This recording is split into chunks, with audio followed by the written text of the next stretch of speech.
Hello, I'm Alice, and we are continuing The Island of Doctor Moreau by H.G. Wells, Chapter 5 The Man Who Had Nowhere to Go.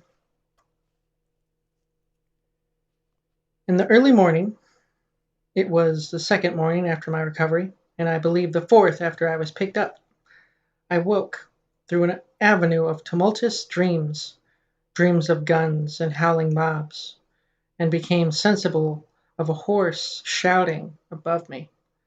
I rubbed my eyes and lay listening to the noise, doubtful for a little while of my whereabouts.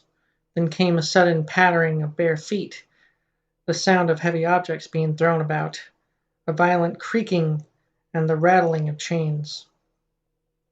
I heard the swish of the water as a ship was suddenly brought round, and a foamy yellow-green wave flew across the little round window and left it streaming. I jumped into my clothes and went on deck. As I came up the ladder I saw against the flushed sky, for the sun was just rising, and the broad back and red hair of the captain, and over his shoulder the puma spinning from a tackle rigged on to the mizzen spanker room. Spanker boom! The poor brute seemed horribly scared, and crouched in the bottom of its little cage. "Overboard with 'em!" bawled the captain. "Overboard with 'em! We'll have the we'll have a clean ship soon of the whole billin' of 'em." He stood in my way, so that I had perforce to tap his shoulder to come on deck. He came round with a start and staggered back a few paces to stare at me. It needed no expert eye to tell that the man was still drunk. "Hullo!" said he, stupidly, and then with the light coming into his eyes, "Why, it's Mr. Prendick," said I. "Prendick, be damned," said he. "Shut up. That's your name, mister. Shut up." It was no good answering the brute, but I certainly did not expect his next move. He held out his hand to the gangway by which Montgomery stood talking to a massive, gray-haired man in dirty blue flannels, who had apparently just come aboard. "That way, Mr. Blasted Shut Up. That way," roared the captain. Montgomery and his companion turned as he spoke. "What do you mean?" I said. "That way, Mr. Blasted Shut Up. That's what I mean." "Overboard, Mr. Shut Up, and sharp. We're cleaning the ship out. Cleaning the whole blessed ship out. And overboard you go." I stared at him, dumbfounded. Then it occurred to me that it was exactly the thing I wanted. The lost prospect of a journey as a sole passenger with his quarrelsome sot was not one to mourn over. I turned towards Montgomery. "Can't have you," said Montgomery's companion concisely. "You can't have me," said I, aghast. He had the squarest and the most resolute face I ever set eyes upon. "Look here," I began, turning to the captain. "Overboard," said the captain. "This ship ain't for this ship ain't for beasts and cannibals, and worse than beasts any more. Overboard you go, Mr. Shut Up. If they can't have you, you goes adrift. But anyhow, you go with your friends. I've done with I've done with this blessed island for evermore. Amen. I've had enough of it." "But Montgomery," I appealed. He distorted his lower lip and nodded his head hopelessly at the gray-haired man beside him to indicate his powerlessness to help me.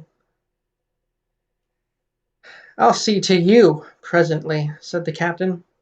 Then it began a curious three-cornered altercation. Alternately, I appealed to one and another of the three men, first to the gray-haired man to let me land, and then to the drunken captain to keep me aboard. I even bawled entreaties to the sailors. Montgomery said never a word, only shook his head. "You're going overboard, I tell you," was the captain's refrain. "Law be damned! I'm king here." At last, I must confess, my voice suddenly broke in the middle of a vigorous threat. I felt a gust of hysterical petulance and went aft and stared dismally at nothing. Meanwhile, the sailors progressed rapidly with the task of unshipping the packages and caged animals. A large launch with two standing lugs lay under the lee of the schooner, and into this strange assortment of goods were swung. I did not then see the hands from the island that were receiving the packages, for the hull of the launch was hidden from me by the side of the schooner. Neither Montgomery nor his companion took the slightest notice of me, but busied themselves in assisting and directing the 4 or 5 sailors who were unloading the goods. The captain went forward, interfering rather than assisting. I was alternately despairful and desperate. Once or twice, as I stood waiting there for things to accomplish themselves, I could not resist an impulse to laugh at my miserable quandary. I felt all the wretcheder for the lack of a breakfast, hunger and lack of blood corpuscles take all the manhood from a man. I perceived pretty clearly that I had not the stamina either to resist that the captain chose to do to expel me, or to force myself upon Montgomery and his companion, so I waited passively upon fate, and the work of transferring Montgomery's possessions to the launch went on as if I did not exist. Presently, that work was unfinished. That work was finished, and then came a struggle. I was hauled, resisting weakly enough, to the gangway. Even then I noticed the oddness of the brown faces of men who were with Montgomery in the launch. But the launch was now fully laden, and was shoved off hastily. A broadening gap of green water appeared under me, and I pushed back with all my strength to avoid falling headlong. The hands in the launch shouted derivously derisively, and I heard Montgomery curse at them. And then the captain, the mate, and one of the seamen helping him ran me off towards the stern. The dinghy of the Lady Vane had been towing behind. It was half full of water and no oars, and was quite unvictualled. I refused to go aboard her, and flung myself full length on the deck. In the end they swung me into her by a rope, for they had no stern ladder, and then they cut me adrift. I drifted slowly from the schooner in a kind of stupor. I watched all hands take to the rigging, and slowly but surely she came around to the wind. The sails fluttered and then bellied out as a wind came into them. I stared at her weather-beaten side heeling steeply towards me, and then she passed out of my range of view. I did not turn my head to follow her. At first I could scarcely believe what had happened. I crouched in the bottom of the dinghy, stunned and staring blankly at the vacant, oily sea. Then I realized that I was in that little hell of mine again, now half swamped, and looking back over the gunwale.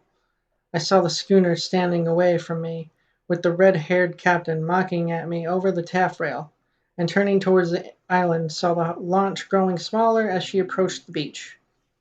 Abruptly the cruelty of this desertion became clear to me. I had no means of reaching the land unless I should chance to drift there. I was still weak, you must remember. From my exposure in the boat I was empty and very faint, or I should have had more heart.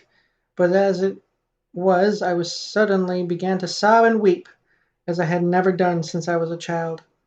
The tears ran down my face. In a passion of despair I struck with my fists at the water in the bottom of the boat, and kicked savagely at the gunwale. I prayed aloud for God to let me die.